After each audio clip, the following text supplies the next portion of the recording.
Hello, వందనాలండి. Brother praise the Lord. వందనాలన్న, చెప్పండి అన్న. బ్రదర్, నా పేరు రవి, నేను హైదరాబాద్ నుంచి కాల్ చేస్తున్నాను. అన్న చెప్పండి. బ్రదర్, మీరు యేసు ప్రభు వారిని ఏమని ఫీల్ అవుతున్నారు బ్రదర్? దైవ కుమారుడు. దైవ కుమారుడు అంటే దేవుడా, దేవుడు కాదా? నేను దైవ కుమారుడిగా అవుతున్నాను. ఆయన దేవుడా, దేవుడు కాదా అన్న నా ప్రశ్న. ఏ దేవుడే? అంటే బైబిల్ ప్రకారంగా ఒక్క దేవుడే కదా. ఇప్పుడు మరి బైబిల్ ప్రకారంగా ఒక దేవుడు అయితే ఇశ్రాయేలీయులకి మోషేని దేవుడిగా నియమించాను అన్నాడు. అది న్యాయాధిపతి బ్రదర్. న్యాయాధిపతి అని కాదు, అక్కడ ఏమని రాయబడింది? మీకు దేవుడిగా నియమించి అంటే ఆ దేవుడు అయిపోతాడు. ఆయన మోషే దేవుడు అయిపోతాడు. అక్కడ మోషే సుప్రీం, అంటే మన తండ్రి అయిన దేవుడి కంటే సమానుడు అయిపోతాడు. అక్కడ ఫరోకి నేను నిన్ను దేవునిగా నియమిస్తున్నాను అన్నాడు కదా. ఫరోకి నేను నిన్ను దేవునిగా నియమిస్తున్నాను అన్నాడు కదా. అంటే ఏంటి అర్థం? దేవుడు ఇంకో దేవుడిని నియమిస్తాడనా? కాదు, మీరెక్కడ యేసుక్రీస్తు దేవుడు అంటే దేవుడే అని నేను ఓకే చేశా. నేను అడిగిన ప్రశ్న సింపుల్ ప్రశ్న బ్రదర్. చెప్పండి. సింపుల్కి ఎన్ని సంవత్సరాలు ఎందుకు నాన్న? ఎంత సింపుల్ ప్రశ్నకి ఎన్ని సంవత్సరాలు ఎందుకు మనకి ఇబ్బంది? చెప్పండి. ఎన్ని సంవత్సరాలు? ఏం సంవత్సరాలు? అదే మనం మాట్లాడుకుంటున్నాం కదా, 4 సంవత్సరాల నుంచి జరుగుతుంది అంటున్నారు కదా ఇది. నేను మిమ్మల్ని అడుగుతున్న ప్రశ్న మీరు అడగండి మళ్ళీ క్లారిటీ ఇవ్వండి. యేసు ప్రభు వారు దేవుడా కాదా? దేవుడే. ఎప్పుడు? యేసు ప్రభు దేవుడు నాకు ఎప్పుడు అది ఉంటుంది. మరలా దేవుడు అంటే ఎప్పుడు? యేసు ప్రభు దేవుడు నాకు ఎప్పుడు అది ఉంటుంది. మరలా దేవుడు అంటే ఎప్పుడు? నేను ఎలాగ నేను ఫస్ట్ ఎవరిని విశ్వసించాను? దైవ కుమారుని విశ్వసించాను. వేయండి. మరి మీరే మళ్ళీ క్వశ్చన్ చేస్తున్నారు నన్ను. దేవుడా? ఓకే. మొత్తం మీరు ప్రశ్న కంప్లీట్ చేసేది, నేను తర్వాత నేను మాట్లాడతాను. ప్రశ్న కంప్లీట్ చేసేయండి, అయిపోయిందని చెప్పండి, అప్పుడు మాట్లాడతాను. పాత నిబంధనలో నేనే దేవుడను, నేను తప్ప వేరొక దేవుడు నీకు ఉండకూడదు. నేను నా మహిమను ఎవరికి ఇవ్వను, నేను రోషం కలిగిన దేవుడను. నాకు ముందు ఏ దేవుడు లేడు. సూపర్, ఇంకా బాగుంది, చెప్పండి. నాకు ముందు ఏ దేవుడు లేడు. సూపర్, ఇంకా బాగుంది, చెప్పండి కదా అన్నప్పుడు కూడా దేవుడు అయితే, పరిశుద్ధాత్మ దేవుడు కూడా దేవుడు అయితే, ఇప్పుడు మనకి ముగ్గురు దేవుళ్ళ ఒక్కడే దేవుడా? ఒక్క తండ్రి అయిన దేవుడు ఒక్కరే. మరి ఇప్పుడు మీరు యేసు ప్రభువుని దేవుడు అన్నారు కదా ఇప్పటిదాకా. అది దేవుడు ఎప్పుడు? ఇద్దరు దేవుళ్ళు ఉంటారా? ఇద్దరు ఉండరు, ఒకటే ఉంటాడు దేవుడు. మరి ఒక్కడే ఉన్నప్పుడు నేను నా మహిమను ఎవరికి ఇవ్వనని చెప్పిన దేవుడు, మరి మీరు అన్నట్లు యేసు ప్రభు వారు కూడా దేవుడే. ఈ క్వశ్చన్ మీరు వంశీని అడిగారా? ఈ క్వశ్చన్ నాకు వంశీ బ్రదర్ దగ్గర నుంచి ఒక క్లారిటీ ఉంది బ్రదర్. మీరు చెప్పండి మీ పాయింట్ ఆఫ్. ఈ క్వశ్చన్ మీరు వంశీని అడిగారా? ఈ క్వశ్చన్ నాకు వంశీ బ్రదర్ దగ్గర నుంచి ఒక క్లారిటీ ఉంది బ్రదర్. మీరు చెప్పండి మీ పాయింట్ ఆఫ్ లో. యేసు ప్రభు వారు కూడా దేవుడు అని మీరంటే, నాన్న యేసు ప్రభు వారు నాకు దేవుడు, రక్షకుడు, దైవ కుమారుడు, ఇలాగ బోల్ ఉన్నాయి నాకు. మీరు దేవుడా అని ఒక్క మాటలో లేపమన్నారు కాబట్టి మీరు దేవుడా అని అనిపిస్తున్నారు కాబట్టి నాకు దేవుడే యేసుక్రీస్తు. నువ్వు విశ్వసించినప్పుడు ఏం విశ్వసించావంటే దైవ కుమారుడు, నా రక్షకుడు, దేవుడు నా కోసం పంపించిన రక్షకుడు. మీరు అనిపించేసి మీరు దేవుడా, మీరు మీ దగ్గర ఉన్న కనిపించి నాకు పొలవడానికి ప్రయత్నం చేయకండి. ఎక్కడున్నా మీరు క్లియర్గా ఉంటే నన్ను మీరు క్వశ్చన్ చేయాల్సిన అవసరం లేదు. నా క్లారిటీ మీరు ఇవ్వాలి. ఒక్క నిమిషం బ్రదర్. ఇప్పుడు లైవ్ పెట్టారు కదా, పెట్టాను. మీరు ఒక క్లారిటీ ఇస్తానని చెప్పేసి అంటున్నారు. నేను లైవ్ పెట్టి క్లారిటీ ఇస్తానని చెప్పలేదు. నా మీద కామెంట్స్ రాస్తున్న వాళ్ళు మీరు ఏమైనా అడగాలనుకుని అడగండి, క్లారిటీ ఇస్తానన్నాను. డిబేట్ కండిషన్స్ అలాగే ఉంటాయి. నేను విశ్వసించింది, నేను ఏదైతే మాట్లాడానో అది, మీరు వంశీ గారి గురించి మాట్లాడాలనుకున్నా, నా గురించి మాట్లాడాలనుకున్నా, నేను ఏదైతే అప్లై చేసానో అది అలాగే ఉంటుంది. నేను వచ్చి మీరు వంశీ నేను డైవర్ట్ చేయను. నేను దాని మీద స్టార్ట్ అయి ఉన్నా. డైవర్ట్ చేయను. నేను సింపుల్ గా స్ట్రైట్ గా ఏమడుగుతున్నానంటే, యేసు ప్రభు వారు మీకు దేవుడు అయితే, నాకు యేసు ప్రభు దేవుడు అండి, నాకు దేవుడు. మీ ప్రాబ్లం ఏంటి? అప్పుడు మరి యెహోవా ఎవరు? నాకు తండ్రి అయిన దేవుడు. మీకు ఇబ్బంది ఏంటి? యేసు ప్రభు ఎవరు? నాకు ఇదేంటి? మీరు మీరు నన్ను క్వశ్చన్ చేయడానికి వచ్చారా? ఒక్కడే కదండి, దేవుడు ఒక్కడే. నేను ఏంటి బ్రదర్, తండ్రి అయిన దేవుడు ఒక్కడే, కుమారుడైన యేసుక్రీస్తు వారు ఒక్కడే, మనకు దేవుడు ఒక్కడే, తండ్రి అయిన దేవుడు ఒక్కడే. నేను ఇప్పుడు నాకు యేసుక్రీస్తు రక్షకుడయ్యా, దైవ కుమారుడయ్యా, నా దేవుడు. ఇప్పుడు ఎవరైనా ఐందవులు వచ్చి ఏంటి నేను ఎవరు నమ్ముతున్నావు అంటే యేసుప్రభు నమ్ముతా. యేసుప్రభు మీ దేవుడు అంటే నా దేవుడు యేసుక్రీస్తు అని చెప్పుకుంటాను. అప్పటికి నా విశ్వసించింది ఏంటి? దైవ కుమారుడిగా విశ్వసించాను అవుతుంది. ఎందుకంటే యేసుప్రభు దేవుడని ఒప్పేసుకుంటే నువ్వు ఒక విగ్రహారాధకుడిలాగా అడుగుతున్నావు. మీరు ఒక విగ్రహారాధకుడు ఎలా అడుగుతారో అలా అడుగుతున్నావు.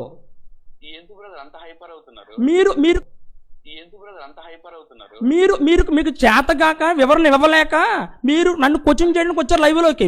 మీకు చేతగాక మీరేం క్వశ్చన్ చేస్తున్నారు? నేను యేసుప్రభు దేవుడు అన్నాను, మీకు ఇబ్బంది ఏంటి చెప్పండి.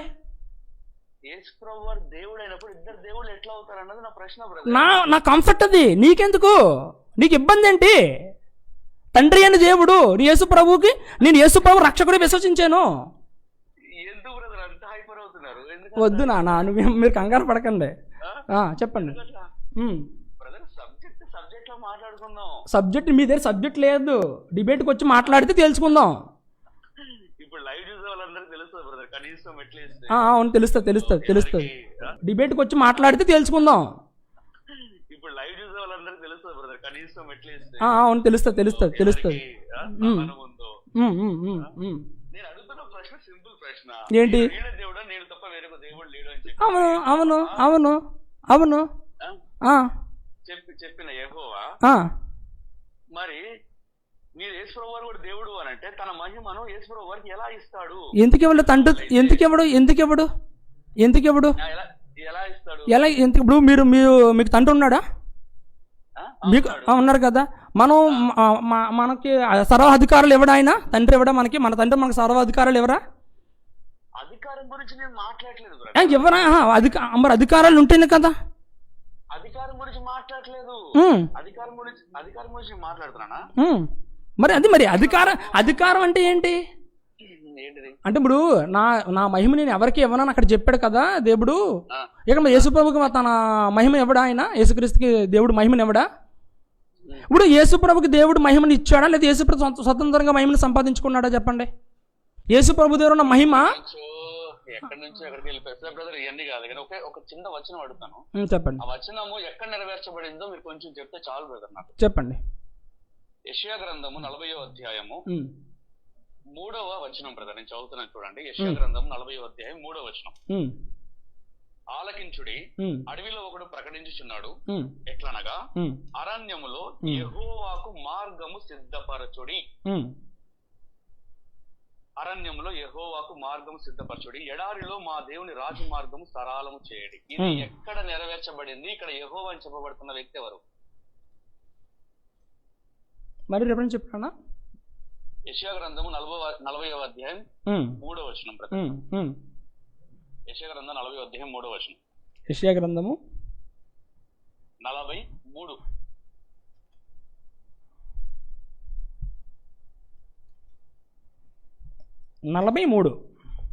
40వ అధ్యాయం 3వ వచనం. చదవండి. అడవిలో ఒకడు ప్రకటించుచున్నాడు, ఎట్లనగా అరణ్యములో యెహోవాకు మార్గము సిద్ధపరచుడి, ఎడారిలో మా దేవుని రాజమార్గము సరళము చేయడి. ఇక్కడ యెహోవా అని చెప్పబడుతున్న వ్యక్తి ఎవరు? ఈ ప్రవచనం ఎక్కడ నెరవేర్చబడింది? చెప్పండి. మీరు చెప్పండి. ఏం చెప్పడం ఏంటి బ్రదర్? మీరు చెప్పాలి. నేనైతే యేసుప్రభు వారి దగ్గర నెరవేర్చబడింది, ఇక్కడ యెహోవాగా పిలవబడింది ఎవరో కాదు, యేసుప్రభు వారు నేనంట. కాదని మీరు నిరూపించండి. ఇది యేసుప్రభు వారి గురించి ఇదైంది అంటే ఇక్కడ ఈయన యెహోవా అనా మీ ఉద్దేశం? నేను చెప్పలేదు బ్రదర్, వాక్యం చెప్తుంది. యెషయా గ్రంథం 40వ అధ్యాయం 3వ వచనంలో ఉన్న వాక్యం చెప్తుంది. యెషయా గ్రంథం ఇప్పుడు ఇక్కడ వాక్యం ఏంటి? ఈ యెహోవా అరణ్యంలో యెహోవాకు మార్గం సిద్ధపరచుడి, ఎడారిలో మన దేవునికి రాజ్య మార్గం సరళం చేయుడి, ప్రతి లోయను. ఇక్కడ యెహోవాగా చెప్పబడిన వ్యక్తి ఎవరు? ఈ ప్రవచనం ఎక్కడ నెరవేర్చారు? యెహోవాగా చెప్పబడిన పాత నిబంధనలో యెహోవా రాయబడిందంతా కూడా తండ్రి అయిన యెహోవాయే కనబడతాడు. యెహోవాగా చెప్పబడిన పాత నిబంధనలో యెహోవా రాయబడిందంతా కూడా తండ్రి అయిన యెహోవాయే కనబడతాడు. మరి ఇక్కడ యెహోవాగా చెప్పబడిన వ్యక్తి ఎవరు? ఈ ప్రవచనం ఎక్కడ నెరవేర్చబడింది? యెహోవాగా చెప్పబడింది ఏంటి? యెహోవే కదా అక్కడ మార్గం సిద్ధపరచుడని. అరణ్యంలో యెహోవాకు మార్గం సిద్ధపరచుడి. ఎవరు ఎవరు? యెహోవా తండ్రి అయిన దేవుడు. అంటే యెహోవా తండ్రిగా భూలోకం మీదకి వచ్చాడా బ్రదర్? తండ్రి అయిన దేవుడు రాలేదు కదా, ఆయన కుమారుడు వచ్చాడు. మరి ఇప్పుడు ఇది ఎక్కడ నెరవేర్చబడింది? ఆయన వచ్చాడు కదండి, యేసుక్రీస్తు వచ్చారు కదా. ఇప్పుడు మీరు ఏంటి ఇక్కడ ఇంటెన్షన్ ఏంటి మీది? ఇక్కడ యెహోవా అన్నది ఏంటంటే ఎవరు? అది యేసుక్రీస్తు. ఇది ఇక్కడ మధ్యలో మీరు 40 అధ్యాయం మొత్తం చదువుకుంటూ వస్తే క్లారిటీ వస్తుంది కదా. ఇక్కడ యెహోవా అరణ్యంలో యెహోవాకు మార్గం సిద్ధపరచుడి అంటే యెహోవాకి అరణ్యంలో మార్గాన్ని సిద్ధపరచుడి, అది యెహోవా గురించి రాయబడుతుంది. అదే అది ఎక్కడ నెరవేర్చబడింది? ఎవరి జీవితంలో నెరవేర్చబడింది? అది ప్రవచనం అండి. దాని గురించి ఇప్పుడు మేము ఎవరిని ఎలా ఎందుకు ఇస్తాం? అయ్యో దేవా, నేను అంటున్నా బ్రదర్, సింపుల్ బ్రదర్, ఇది సింపుల్. మీరు మధ్యలో ఒక మొక్క తీసుకొని ఇది ఎక్కడ మధ్యలో ఒక మొక్క తీసుకొని దాని సమయ సందర్భాలు లేకుండా మధ్యలో మొక్క తీసుకొని ఇది చెప్పేయండి అంటే ఈ ప్రవచనం మాకు అర్థమైంది. మీరు ఎవరిని చూపించాలి? అడవిలో ఒకటి ప్రకటిస్తున్నాడు అంటే ఎవరు? బాప్తిస్మా ఇచ్చి యోహాను. ఎట్లనగా అరణ్యంలో యెహోవాకు మార్గం, యెహోవా ఎవరుగా యేసుక్రీస్తు ప్రభువారే. అంటే ఎలాగా ఎట్లనగా అరణ్యంలో యెహోవాకు మార్గం, యెహోవా ఎవరుగా యేసుక్రీస్తు ప్రభువారే. అంటే ఎలాగా ఇప్పుడు మీరు ఇక్కడ అరణ్యంలో యెహోవాకు మార్గం సిద్ధపరచుడు అంటే యేసు ప్రభువారే. ఓ బాబు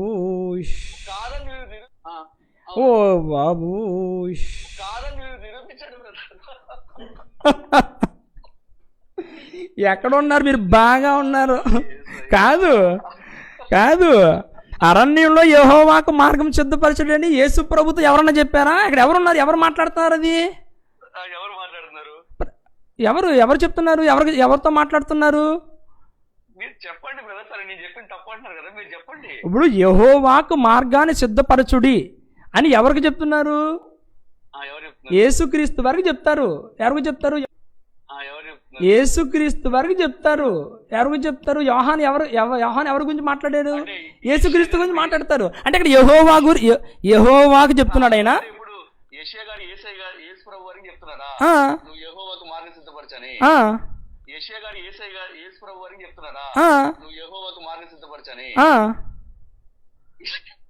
ఏ ఇబ్బంది ఉందా?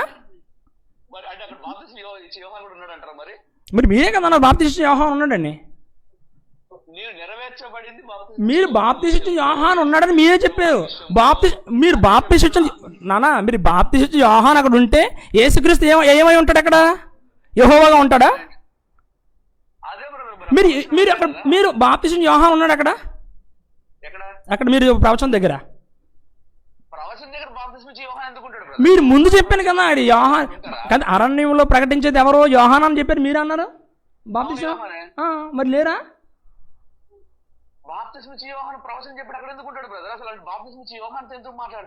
కాదు మీరేం కదా అరణ్యంలో ఒక స్వరం అంటే మీరు బాప్తిస్మ యోహాన్ మీరే కదా అన్నారు. అది ప్రవచనం నెరవేర్పు గురించి బ్రదర్ నేను చెప్తుంది. ప్రవచనం నెరవేర్పు ఎక్కడ జరిగింది? యేసు ప్రభు వారు బాప్తిస్మ నీటి ద్వారా బాప్తిస్మ. మీకు ఇంకా మీ అందరికంటే ఎక్కువ మీతో మాట్లాడిన 13 నిమిషాలు. మీకు ఇంకా కాల్ వస్తుంది, కట్ చేస్తాను కాల్. ఎందుకు బ్రదర్, ఏమైంది? మేము చెప్పాము 11 కల్లా కట్ చేస్తామని చెప్పాము. నవ్వు మీరేం సాధించేసింది ఏమీ లేదు. ఒక రిఫరెన్స్ ఇచ్చేసి మీరు ఏదో ఊపేసింది ఏమీ లేదు ఇక్కడ. మీకు ఊపేసింది ఏమీ లేదు. బంగారు కొండ చిట్టు కన్నా ఒక రిఫరెన్స్ ఇచ్చేసి ఎవరి గురించి ఏంటని ఇచ్చేస్తే ఊపింది ఏమి లేదు. ఊపేసి ఏదన్నా ఉంటే మీరు వచ్చేసి బంగారం. నేను మీకు క్లారిఫికేషన్ ఇవ్వడానికి జస్ట్ మీకు ఒకసారి వచ్చా అంతే. మాకు మరి రావచ్చు కదా, ఒక వచనానికే నాకు అర్థం తెలియనప్పుడు రావచ్చు కదా పాటుగాళ్ళందరూని. నేను మీకు ఉన్నది కదా, వీడియోస్ ఉన్నాయి కదా. మీ వాదన కరెక్ట్ అనుకుంటే రమ్మని చెప్తున్నాను కదా. ఒక రిఫరెన్స్ ఇచ్చేసి మధ్యలో నేను మాట్లాడే సమయం ఇచ్చాను కాబట్టి మాట్లాడుతున్నారు మీరు 13 నిమిషాలు. బైబిల్ స్టడీ మొత్తం చేసిన వాడికి ఒక రిఫరెన్స్ ఇస్తే 100 రిఫరెన్స్ ఇస్తే బాబు బంగారం తెలుసు నాన్న. మీరు ఒక లైవ్లోకి వచ్చేసి ఒక క్వశ్చన్ వేసేసింది చెప్పేసి అది మీరే యోహాను అది యేసు ఇప్పుడు దాని గురించి కన్ఫ్యూజ్ ఏదో చేసేసామన్న ఆలోచనతో వెళ్ళిపోకండి. మీరు నిజంగా మీరు స్టాండ్ తీసుకున్న సబ్జెక్ట్ ఏదైతే ఉందో దాని మీద వచ్చేసి నిర్ణయం తీసేసేయండి, తెలియచేసేసేయండి సమాజానికి. లైవ్ అయితే ఏంటి, డిబేట్ అయితే ఏంటి, ఎక్కడైతే ఏంటి అమ్మా అలా అదే తెలుసు. ఎక్కడైతే ఏంటి బ్రదర్, మీరు నిరూపించగలగాలి కదండి. వేరే కాల్ వస్తున్నానా? ఓకే, నీకు 15 చాలా టైం ఇచ్చాను. ఓకే.